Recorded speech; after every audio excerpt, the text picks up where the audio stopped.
Hipnotis selalu menjadi topik yang penuh misteri dan intrik. Banyak dari kita mungkin membayangkan seorang ilusionis dengan ayunan jam saku membuat seseorang melakukan hal-hal aneh di atas panggung. Tapi, apa yang sebenarnya terjadi saat kita terhipnotis? Apakah ini hanya trik pikiran atau ada sesuatu yang lebih dalam di balik fenomena ini?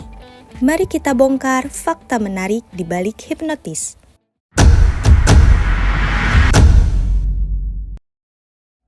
Hipnotis adalah kondisi mental yang ditandai dengan fokus perhatian yang sangat intens, relaksasi yang mendalam, dan peningkatan sugestibilitas. Ketika seseorang berada dalam keadaan hipnotis, otak mereka beralih ke mode yang berbeda, mirip dengan apa yang terjadi saat kita bermimpi atau dalam kondisi meditasi mendalam. Ini bukan sihir, melainkan respon alami dari otak kita. Hipnotis mempengaruhi gelombang otak, terutama gelombang alfa dan theta, yang biasanya aktif saat kita dalam keadaan santai atau meditasi.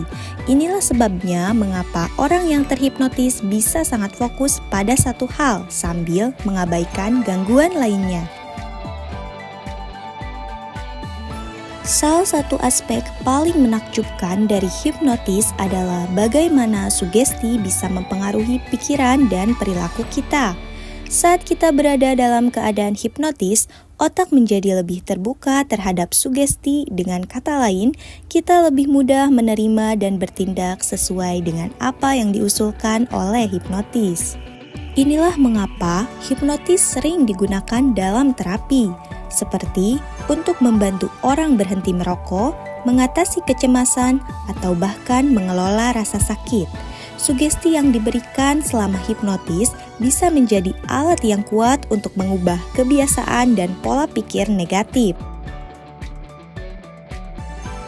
Banyak mitos yang beredar tentang hipnotis. Salah satu yang paling umum adalah bahwa orang yang terhipnotis kehilangan kendali atas diri mereka dan dapat dipaksa melakukan hal-hal yang mereka tidak inginkan. Faktanya, hipnotis tidak membuat seseorang melakukan sesuatu yang bertentangan dengan nilai-nilai atau keinginan mereka. Orang yang terhipnotis tetap sadar dan memiliki kendali penuh atas pikiran dan tindakan mereka. Hipnotis lebih tentang sugesti dan kerelaan untuk mengikuti instruksi, bukan tentang kehilangan kendali. Selama hipnotis biasanya menggunakan suara yang tenang dan menenangkan untuk membantu orang tersebut masuk ke dalam keadaan relaksasi. Proses ini melibatkan serangkaian instruksi yang mendorong fokus dan konsentrasi, seringkali dengan menggunakan teknik visualisasi. Ketika orang tersebut mulai merespon sugesti, mereka mungkin merasakan sensasi tertentu, seperti perasaan berat di tangan atau kaki, atau bahkan sensasi mengambang.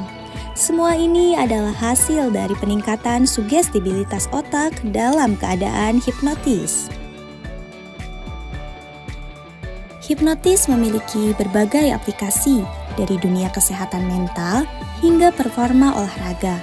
Selain terapi, hipnotis juga digunakan untuk mengurangi stres, meningkatkan fokus, dan bahkan membantu atlet mencapai kondisi mental optimal sebelum pertandingan. Jadi, apa yang sebenarnya terjadi saat kita terhipnotis? Hipnotis adalah kondisi alami di mana otak kita menjadi lebih fokus, lebih rileks, dan lebih terbuka terhadap sugesti. Ini bukan tentang kehilangan kendali, melainkan tentang menemukan cara baru untuk mengakses potensi pikiran kita. Jika kamu pernah penasaran tentang hipnotis, ingatlah bahwa itu adalah proses yang sepenuhnya aman dan alami. Dan mungkin suatu hari nanti kamu akan mencobanya sendiri. Apakah kamu pernah terhipnotis? Bagikan pengalamanmu di kolom komentar ya. Dan jangan lupa untuk like, share, dan subscribe untuk video-video lainnya. Sampai jumpa di video berikutnya.